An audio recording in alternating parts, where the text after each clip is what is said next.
So, Mark, it's really good to see you, Mark Wolynn. I've been excited to see you again. We will talk in some depth about your work. And I just want to briefly introduce you. We'll introduce you more as we go along, but um, you are one of my heroes in this field of inherited family trauma. I had gotten your book a long time ago called It Didn't Start With You: How Inherited Family Trauma Shapes Who You Are and How to End the Cycle. And we're going to get into you have a new edition, a workbook, and we're going to get into all of that. Um, but the book you just mentioned, the book has sold, I think, 3 million copies since it came out. If I remember what I read, it's been translated into 40 languages. So you're very well known. The book's well known, but I'm sure there's still a lot of people that don't know about it, don't understand it, and we want to get into some detail about the book and what it's about and what inherited family trauma is about. So maybe you could just start by sharing a case example or a little bit about what this is so we can get a sense of how this relates in people's lives. Okay, yeah, I'll tell a recent case. So, a guy, 37 years old, he just starts almost out of the blue. He starts drinking excessively. Um, and it's not just the drinking, he now starts driving recklessly, and he's not connecting the dots, the puzzle pieces.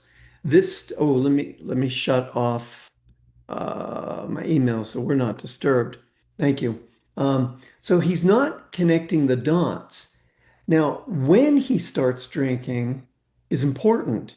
He starts drinking and driving recklessly when his wife is 8 months pregnant with their son. And, I'm asking myself, why is this? Why then? And why at 37? And why? Here's what he tells me.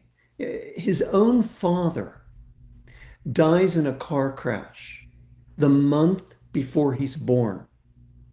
And he's not he's not making the connection.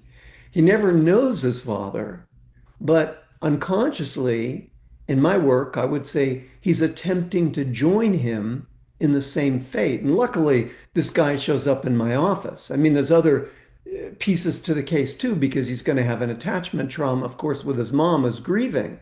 But the interesting thing, the detail here that I'm uh, speaking about to the listeners here today is that all of a sudden, a month before his son is born, he begins going down the same path as his father. So we need to realize that the reaction to a trauma doesn't necessarily stop with the people who experienced it.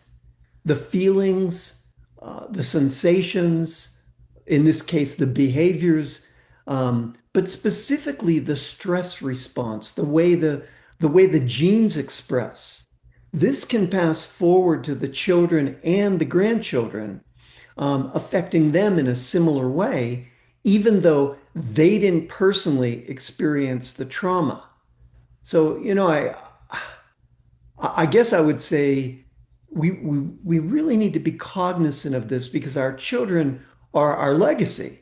And we have to ask ourselves as parents, what are we really handing down? Hmm. That's powerful. And as I've been a psychotherapist for more than 50 years. I've written a number of books. Yeah. I work, 50 books or something, right? yeah, well, I work, in what's called gender-specific medicine and men's health. And so, your example, touches me, both personally and professionally. And when you talk about connecting the dots, Yeah. generally these are dots that nobody even has been aware that would be connecting. It would be the last place we might even think to look when a guy starts drinking. So maybe talk a little bit more about what inherited family trauma is so we get a sense of a little bit more about what we're talking about here, because it's definitely not Okay. obvious even to somebody that's been working in the field, and I'm sure a lot of people still go, "What? I don't get it." I like this question. I want to answer it by telling another story. Sure. The more we steep ourselves in these stories, the more it becomes clear. And this is the very first case, Jed, that teaches me how to look for inherited trauma, because I don't know what it is either 30 some years ago. I'm working with a lot of self-injurers, and I don't get anything about inherited trauma because it's not where I'm looking. I'm looking like we all look in the childhood or the attachment with the mother. But I want to tell this case because this turned on the light. About 30 some years ago, I'm working with this one particular self-injurer. I'm going to call her Sarah. She's 24 years old and she's cutting in an extreme way, where she cuts so deeply into her arm or her abdomen or her leg that she hits a vein or an artery and almost bleeds to death every time. So she cuts, she starts bleeding profusely. Her parents rush her to the hospital. They think she's suicidal, everybody does, and they put her in a psych ward for 3 to 4 weeks at a time. And this is repeated. She cuts, she almost bleeds out. They put her in a psych ward. And again, why is this? So I'm the guy that just, I'm not satisfied with the easy answer. I work with many other cutters, but their cutting was more superficial. So what was it about the way that Sarah was cutting that was trying to be communicated here? So one day after she was released, I sat her down, we're in the office, and I handed her a pen. Here, I'm going to pick up a pen. I Hmm. handed her a pen and I said, Sarah, pretend this is your knife and just show me what you do. So she goes like this. She starts to put the pen, the knife, on her arm. And all of a sudden, I could see that her eyes glaze over and she begins dissociating. And I stop her and I go, Sarah, right there, right there. What's that thought? What's that feeling, that impulse? Jed, she looks right at me and she says, I don't deserve to live? Now, here I am looking at a 24-year-old girl whose life has just begun. And I go, Sarah, what have you done? Did you cause an accident? Did you break up with somebody? Did you take a life? Did somebody kill themselves over you? What happened? And she goes, no, there's nothing like that. And so I did what I knew how to do. I look in her childhood again, and her childhood's great. She can go to her mom, she can go to her dad, she can lean into them for care, for comfort, for nurturance. So I go, okay, it's got to be attachment again. So I start looking at the attachment with the mother. Nope, safe, strong, secure. And then something luckily comes into my brain, and I say, okay, Sarah, tell me about your grandparents. Well, I don't know why I'm asking that yet, but boom, she drops the bomb. So the grandmother was an alcoholic. The father at this point was about 12. Um, and she's driving the grandfather drunk. She hits a pole. The grandfather goes through the glass, gets cut, lacerated on the glass, and bleeds out before the ambulance comes. And in that moment, my jaw drops. I go, because there's the whole story, because right there, she's bleeding out like the grandfather, and she feels she deserves to die or she doesn't deserve to live like the grandmother. First time I'm making the connection, but at this time, I'm a student of John Nolte and psychodrama. So I know what to do. I put two chairs out in the middle of the office and I go, Sarah, look over there. There's your grandfather. And I want you to tell him what you told me. Tell him how deeply you cut. And she goes, Grandpa, I cut so deeply that I nearly bleed to death. I said, add the words, like you, Grandpa, like you bled to death. And she does now. She's crying. I'm saying her eyes are closed. I go, what's he showing you? What's he telling you? And she says, he's telling me that he doesn't want me to do this. And when I go to cut, he'll be there with me and just to feel him there. Well, this is big. Now I look at the chair with the grandmother and go, Sarah, tell your grandmother what you told me that you don't deserve to live. Grandma, I said I don't deserve to live. And then add the words, that's what you felt, Grandma. And now she's crying again. And what's your grandmother showing you? And she says, my grandmother's the same. She's saying that, and they're both dead, of course, they're deceased. She's saying that when I go to cut, feel her with me. Well, Jed, I don't know what to make of any of this, but she never cuts again.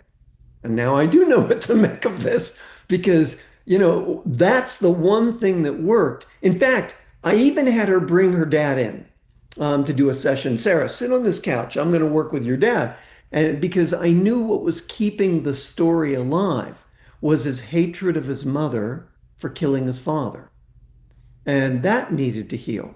So I said to the father, so he's sitting next to me, and I'm saying to him, tell me what happened to your mom when she was small? Of course, we know there's going to be an attachment break, more than likely, if she's an addict. So he says, well, she was in foster care when she was 2 or 3 years old. And I go, of course she drank. Of course she drank. She had no mother to soothe her. She had no dopamine. She had no tenderness. She's in foster care. So one of the things I end up learning, and this is important because from my book, I talk about trauma language.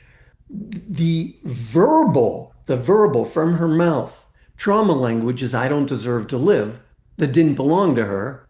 And the nonverbal trauma language from her behavior, from her actions, is cutting so deeply that she almost bleeds to death. And there was the case right there. So it's a roundabout answer about inherited family trauma, but I'll tell you about the science whenever you're ready, because Yeah. then should I talk about the Well, science? before you get to the science, I have one Yeah. just question that comes to mind. Uh, I, you're a therapist, you're a healer, you've been doing this work a long time, as have I, and I'm sure people who either have read your book as clinicians or are watching this and learning this for the you kind of get the levels at which you start connecting the dots. But maybe you could just say a few things before we get into the science of how this works. If an average person is just watching this, they're not a therapist, and they're wondering, I wonder if there's any of the things that are going on with me might have some connections. What would you say to them that would kind of speak to what might Yeah. clue them in or what they should do if they're hearing this? Okay, so I really love that question because it's probably the most interesting and most unique facet of my job because there are definitely signs when we are carrying inherited family trauma. Now, many of us can relate to this idea that we carry something that doesn't belong to us and we don't know where it is, a fear, a sadness, a grief, or we're struggling with a health condition like I was 40 years ago that we can't explain. A lot of people, as we know, Jed, suffer with panic attacks or chronic exhaustion or autoimmune illness. So I here's what I want to add to this talk right here.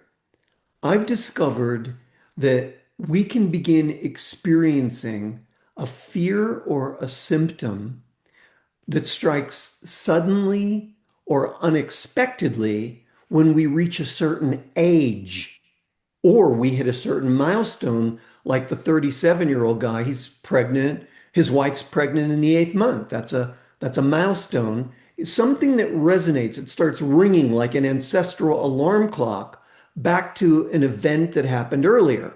So ages are one. We leave our partner at 30, but we never connect it to that's when our dad had an affair and left our mom, or our grandpa died at 30, and that's when our grandmother became a widow. So that's one, ages. But also, it's these peculiar events, Jed. So, for example, as soon as we get married, we shut down and we can't explain it. So I have lots of stories like that where all of a sudden, yeah, I loved her. She was the best. Yeah, everything's great. But I get married and all of a sudden I'm shut down. I don't want to have sex. I don't even want to be together. I just want to be. So we can talk about that a Yeah. lot later. But let me get to some of these peculiarities. One is we move to a new place and then suddenly we become depressed. Like, and we're not connecting it to our ancestors who were persecuted or they were forced out of their homeland. And all we did is move around the block. But the moving itself is the trigger. Another one is we get rejected by our partner and the grief is insurmountable. And even though we only dated them 2 months, I want to die. I don't want to, we're not connecting that this loss of the partner is really taking us back to the loss of the mother that when we had a break in the attachment. Or we have a child like the guy I started with, and it's as though that ancestral alarm clock starts ringing. Here, I'll tell a really quick case. This woman, she's consumed with anxiety as soon as she gets pregnant. She's fine before that. And all of a sudden, she gets pregnant and now she's panicked. And I sit her down, we're talking, and I said, so what is it about having a child being pregnant? She comes out with that strange language. She says, well, I'm afraid I'll harm this child. And I said, did you ever harm a child? She goes, no. And I said, did anyone in your family ever harm a child? And Jed, she's just about to say no. She goes, no. And all of a sudden the story clicks. She tells me about her grandmom when she was a young woman. She lit a match, caught the curtains on fire. She was lighting a candle, caught the house on fire. The baby's upstairs sleeping, and she can't get the baby out, and the baby dies. Her first baby dies. And then she says, but we were never allowed to talk about it, which is another one of those triggers. When information is stalled, stopped, blocked, thwarted, shut down because everybody thinks they're protecting us by not talking about something when it's conversely, it's the opposite. The more we talk about it, the more ease we bring into the family system. But anyway, once we made the connection to her grandmother, we were able to heal it and break the pattern. Well, those are great examples. It gives a feel of what this about is about, and I know for me, and I think for many people who have started to connect the dots, one of the pieces that we question and that have now developed some pretty specific understanding is the science. How does this work? Because Yeah, it seems like some dots that don't connect, and your understanding helps it become more real, I think, for people and to understand how this all works and why it is real when we may discount it or oh come on. yeah. Well, the answer, of course, lies in biology. It's biology, and it's what happens to us after a trauma. So, when a trauma happens to us, it changes us physically. It causes a chemical change in our DNA. And this can change how our genes function, sometimes for generations. So technically, a trauma happens, and then there's this chemical signal in the cells. They call them chemical tags, and they attach to the DNA, and they tell the cell to use or ignore certain genes, enabling us to better deal with the trauma that just happened. And then the way our genes are affected changes how we act or how we feel. For example, we can become uber sensitive or reactive to situations that are similar to that original trauma, even if it occurred in a past generation. So we have a better chance of surviving it in this generation. Mm. I'll give a short example. Our grandparents come from a war-torn country. So people are being shot, bombs are going off, uniformed men are lining people up in the square, people are being taken away, we never see them again. Our grandparents are developing a skill set, a physical skill set, sharper reflexes, quicker reaction times, reactions to the violence to help them survive this trauma that they experience. The problem is they're passing forward this skill set, and here we are inheriting a stress response to chaos, to loud noises, to policemen with uniforms, and the dials are set to 10, and we're prepared for this catastrophe that never arrives. But we never make the link that our anxiety, our hypervigilance, our depression is connected to our parents and grandparents. Jed, we just think we're wired this way. Right.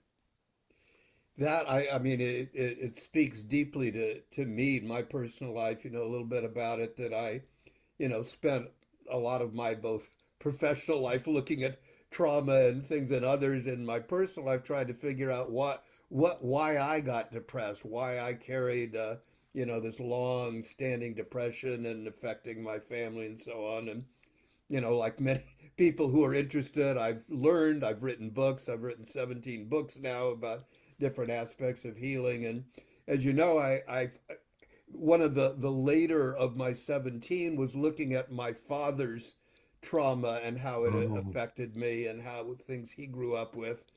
And I wrote a memoir basically of looking at my father's life, and I thought it really had healed some things for me. And when I got to the last chapter and I was kind of summing it up, and there was, like you talk, something just niggling at the back of my mind about the father and the father wound. And there were a lot of issues with my mother that seemed, less important. And all of a sudden, one of these ahas was I realized that there was this story that my mother used to tell about her trauma. And mine, with my father, was when I was 5 years old. He took an overdose of sleeping pills, and we got into all of his thing. And I realized this story my mother told that she always discounted. Yeah, I just had a thing, my father was gone when I was young. And I said, maybe there's a father wound that I didn't even know about. And then as I started re examining that history, I realized my mother lost her father at 5 years old, the same time that I lost exactly. my father. And it wasn't the same issue, but her father died when she was 5 years old, and she Yeah, just so discounted it, didn't think it affected her, didn't affect, and yet clearly it was registering in me. And totally. yeah, You bring a really good point in that story. What is it about age 5? Why is that the trigger? Why is that the blaring direction sign? And that's exactly right. When she loses her dad, she also loses her mother in the attunement, and exactly. five's early, so she's losing her dad, which, look, memories of trauma are imprinted in our parents and grandparents' sperm cells and egg cells. And then this information passes forward to us. So age 5 passes forward in this system. And at age 5, you see that your dad has this overdose. And I even look, it got me curious about, okay, what is it about dad that he's going to overdose and take his life in at that young age in his 30s or 40s, whatever, 20s, 30s or 40s, whatever, what happened to him prior and what was similar in his relationship with your mom or going on his life that he would try to take his life. But the point that I want to make is as a result of this information that gets embedded, imprinted in our DNA, we're born with altered brains and fight, flight, freeze responses that prepare us biologically to cope with similar trauma. So here you are, it gets re engineered at age 5. Your mom's trauma gets re engineered in you at age 5. Exactly.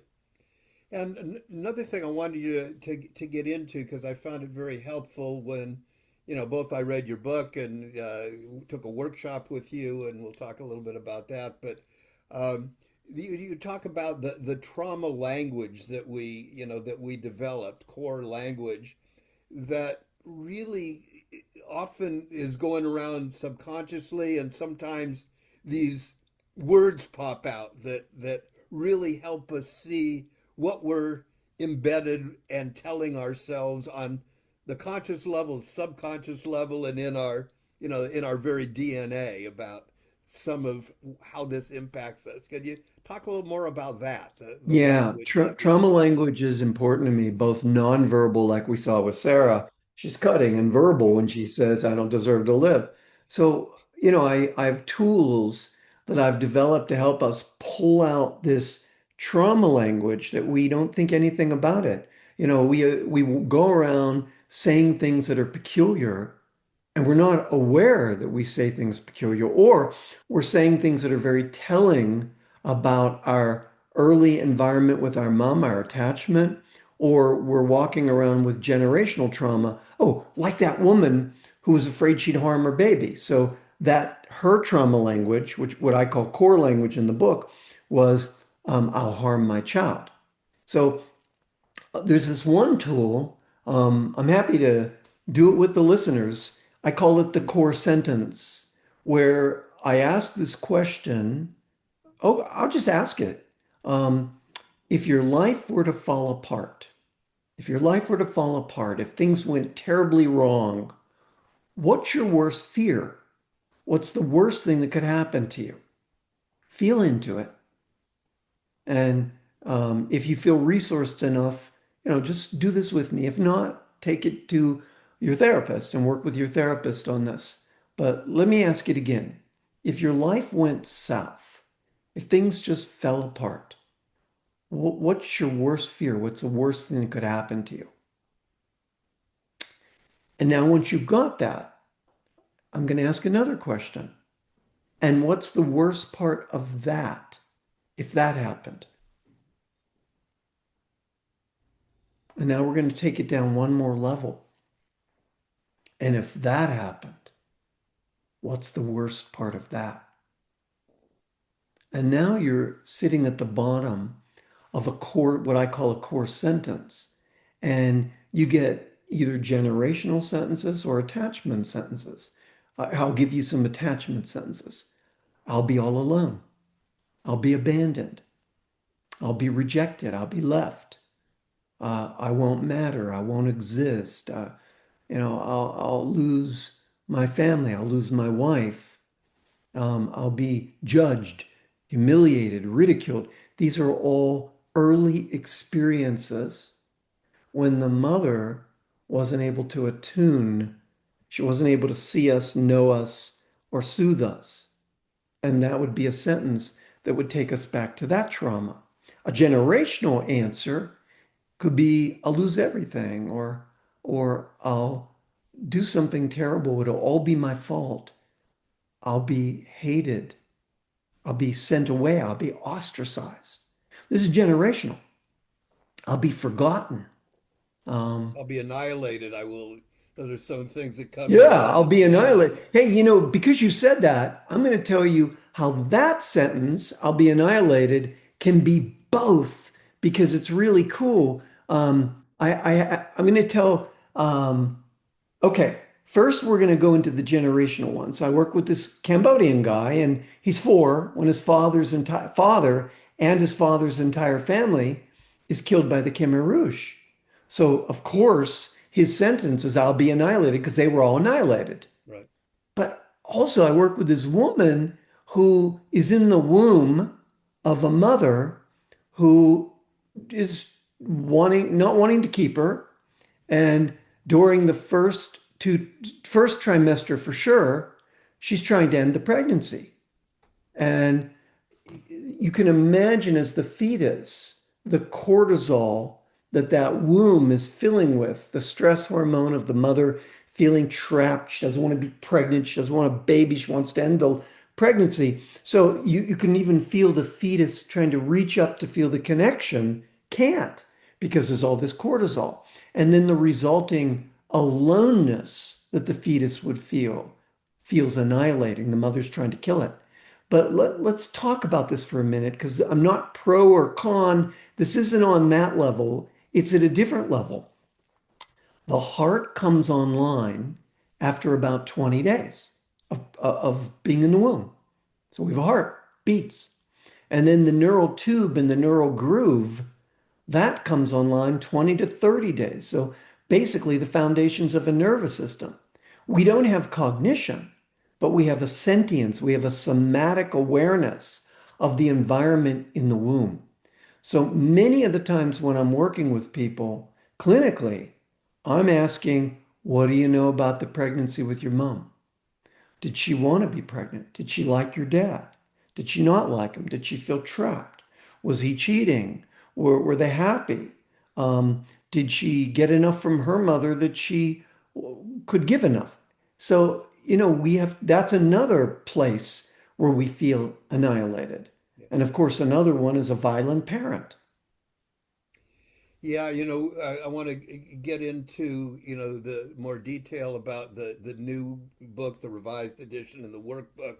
But before I get there, what comes up for me, and I think whenever we start seeing this, range of trauma that gets passed on, I think about what's going on in the world today and what new trauma we're creating when we have various things going on, wounded Totally. people who come to power, who, start the next wars and, all of this. I think particularly about men, partially because I work with men, partially because, this seems to be more men in power. And when you see, wounded men in power doing Yeah, more of the things that are going to be creating the generations of other people who are going totally. through, I just wonder, you know, there's a part of me that just, oh man, it's never going to end. Another part of me goes, well, if we can understand, and start healing ourselves, healing maybe there's hope You that we you can hit it, heal you the hit it large right. world. You hit it right there. Healing ourselves. So the one thing I've learned, politics aren't going to save us. Help isn't coming from the outside, no matter which team is in the White House. It's only coming from doing our inner work. And when we do our trauma work, that's how we get free. So what I've observed from what you're talking about, and this is key, those of us that seem to be hit harder by the events in the world are being transported back to our early life or our family life, generational or attachment, when there were traumas that haven't resolved, they haven't healed. So, for example, when a baby isn't safe in the womb, or a baby's mother can't, she doesn't see us, know us, soothe us, she's stressed, she's broken, she doesn't love our dad, she feels trapped. When we have these traumas where we didn't feel seen or safe or known or intuited that she could give us what we needed and then comfort us, we are the ones hit harder by, in my experience, Yeah, by what's happening on the outside. right. So that's why I do what I do. Help people heal from Well, traumas. yeah, Tell people heal from attachment traumas and generational traumas yeah, that fuel this violence and reactivity. So yeah, a lot of our leaders on both sides of the aisle are wounded, and that's probably what has them go into politics in the first place, for the sense of power. But I believe if we all did our inner work, the world we live in would be a different place. yeah, And that's what I stand for, Jed. I just stand for, yeah. if it's out there, we got to look in here. Exactly. And I, when I got your, I just want to hold up. This is actually the revised edition of the book. There is an original one. So again, it didn't start with you, how inherited family trauma shapes who we are and how to end the cycle. And what you can't see in the upper corner here is fully revised and updated. Um, and there's a workbook that I want to talk about as well. But I'd like to share, 'cause I'm really interested in what you've learned in the interim between when the Yeah. first edition came out and now this fully revised. What's new? What have you learned? What's, changed in your thinking? How it's opened up maybe some new avenues?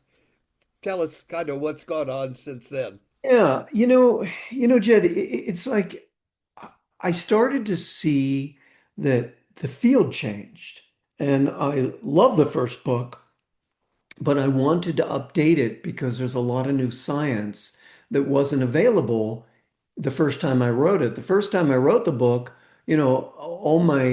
most of my insights were coming from experiments done with mice because mice share, over 90% of a similar genetic makeup as humans.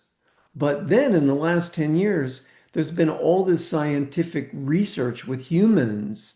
And also I'm getting older and I have all these new insights over the last 10 years.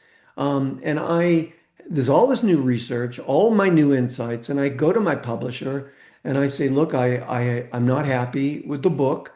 And I want to rewrite it. And I did, Jed. I gutted it. I absolutely, it looks like it's only 30% bigger, which it is, but I took out what wasn't relevant and I put in, for example, we now know generational trauma can extend out for 5 generations. In the first book, I talked about 3 generations and also how we tell the difference from whether we're suffering from generational or attachment trauma, and then how we integrate fight, flight, freeze responses and basically our inner child parts, how we process that, how we integrate that. So where the original edition is focusing on mice and I have filled this book with really cool studies now with humans. I'll Hmm. mention one or two. Yeah. So yeah. So uh, okay, so there's a study that just came out of Syria last year, where the researchers looked at war-related violence in 3 generations of Syrian refugees and discovered that they could, in humans, and they could discover an intergenerational epigenetic signature, a signature of violence. And this is embedded in the genome. Specifically, women who were pregnant, during the war. I think they looked at the city of Homs. The war was in maybe the 80s. That these pregnant grandmothers who were directly experiencing war violence. They could see changes in DNA methylation in the pregnant grandmothers, and then their daughters who were prenatally exposed, and then in their grandchildren who were germline exposed. So it's all there. Now, why the the the grandchildren? Well, we know when our mom is in the womb of our grandmom at 5 months, all the eggs our mom is going to have are already embedded in our mother's womb, in our grandmother's womb. So the traumas to our grandmother are going to affect 3 generations. And this is significant because now all the studies with humans, I mean, I could keep going. There's a Pakistani not refugees, Pakistani orphans. They did a huge study on this and found that they took blood samples, and the Pakistani orphans that lost their mothers and lost their fathers, or they had separations from their mothers, they found similar biomarkers that all these years they could find in mice, but now they can see these same RNA alterations in humans. So I talk about a peer-reviewed study in there with men who were even donating sperm who had ACEs, who had high levels of trauma in their childhood, and how there were high levels of RNA alterations. I mean, I could go on and on Yeah. of what I That really discovered. took things that were, you had animal studies and some theories and some experience Right. now to a whole nother level of what Whole we've nother learned level. since then. And studies not only have extended it, but given really serious data to both what the problems were and then hopefully what we can do about them and what we can do to change and be more effective. So Exactly. I when I got into it, man, when you say you really, went back and did it. You really did. And It's a different book. It's it's a not, different book, but if you have my it's book, throw away the first one. Get this one. well, you know, you hopefully people who Yeah, have the original will cherish it as I have, and it's underlined, and now I get to do the whole thing with that. So, yeah, a thing that is new, completely new, is you did a workbook, which again is yeah. hold up, and maybe you could talk a little bit about why you did a workbook, because there's a lot of work in this and a lot of things that you do, but the workbook was made because of what? Why the workbook? Okay, so the workbook allows me to work with more people than I could, which is really the key. What I can do a few sessions a week. I can't do more than that. And there's a lot of people that don't have um, uh, trauma therapists like you and me who know where to look.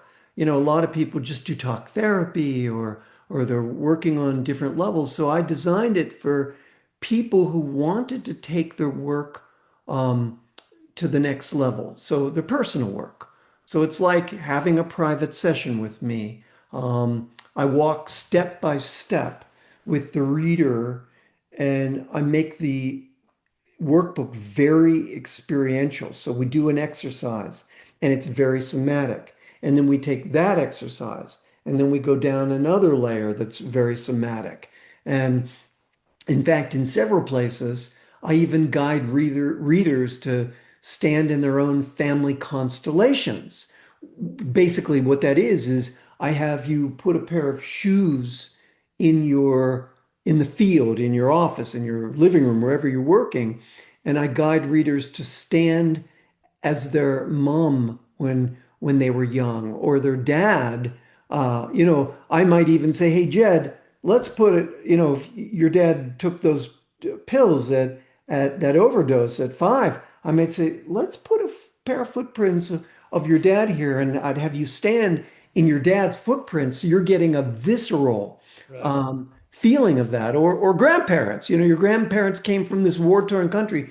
Put their footprints over there and go stand in their shoes Right. and tell me what happens in your body. Not only that, I'll have the reader put footprints or footsteps or shoes or flip-flops for their younger self where we don't have memory.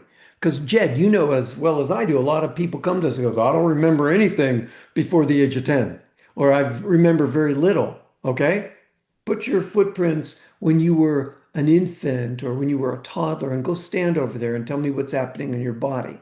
Right. So also in the workbook, um, in, I ask questions that help us connect the dots to what we're experiencing now, Yeah.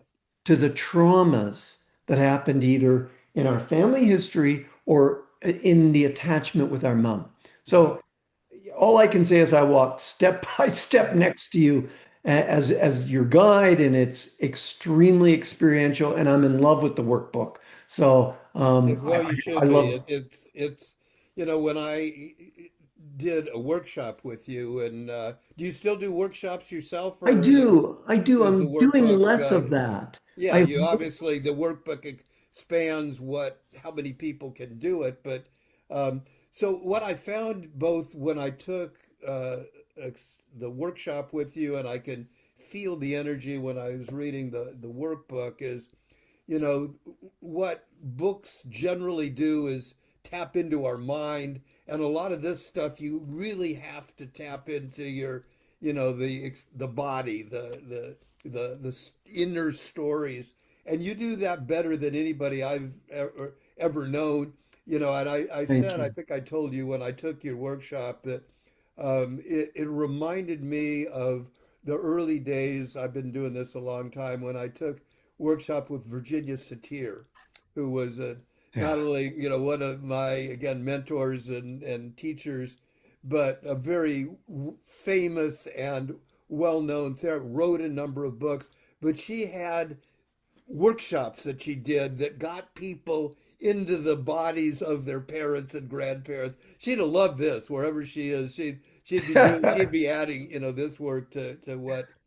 And you really are able to give people the experiential, and it comes across in the workbook. I'm glad you're still doing, workshops where people can come and hang out with you directly.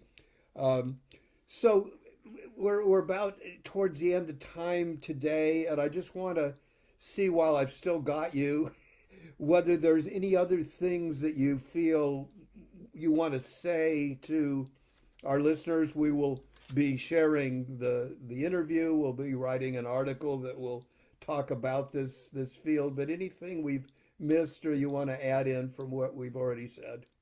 Well, first, thank you. Thank you for saying that about my writing, or I make it as visceral as possible because I really feel that's where we can get the healing when we can access those deep places. But thank you for saying that. I just want to remind people that, if you got kids and they're struggling, or you don't have kids and you're struggling with unexplained symptoms and depression, anxiety, OCD, phobias, or some destructive behavior, we really do need to shake the family tree and see what falls out.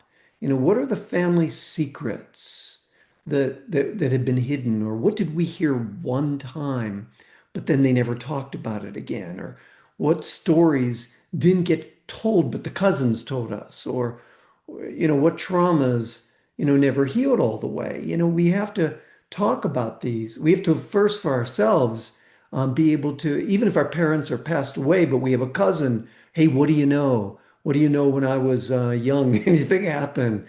Because a lot of times parents don't want to talk about Right. what's painful. So if we can kind of explore that territory, I would say that's always good. And then if you have kids, talk about the traumas, talk about your traumas. Tell your son and daughter what happened to you. And so it's not passed down and they've got to carry it. Yeah. So the more they know about these traumas from you, the more they have relief because they're carrying this coat on their body, but they have no hook to put it on. And you're giving them the hook. It's like, okay, you've been carrying my sadness. You've been carrying my grief. Jed, when you were talking about your dad and your depression, you made those 2 points in this talk today. And your dad was depressed enough to take his life or to overdose, as was your mom's dad. And then you were saying that you've worked through this depression all these years. Um, I- Boy, would it have been great if you knew about these things as a teenager, that you knew about your grandfather and the depression, Indeed. what happened to your dad, because that would have saved you a lot of grief. Indeed. Well, let me just kind of wrap it up by asking how people can find out more about your work, how they can reach what website or wherever you hang out, where people can find out more. And obviously, the books presumably are available in most places where people buy books. But where can people connect more with you if they want to Yeah, go just come to deeper? my website and everything's there, markwolynn.com, Wolynn. I'm sure it's in the Yeah. bio here. But or if you do social media, I'm on Instagram and I'm always posting insights and thoughts and that sort of thing. But yeah, Jed, it was an honor. Well, it's a pleasure, and I hope we can catch up and talk more. And but for now, really appreciate the time and, yeah, your passion and your dedication and your, what you've been doing and what this new iteration of your work is going to be for people everywhere who can benefit from it. And I'm just so pleased to keep our connection. Me too, Jed. And I just want to say about you, you're a man with 17 books who's really walked the territory and who's been there and then can write about it. So it's an honor for me to be on your show. Well, thank you, and we will talk again soon, I'm sure. I'm sure we will. Okay, Mark, thank you. All right. Bye-bye now.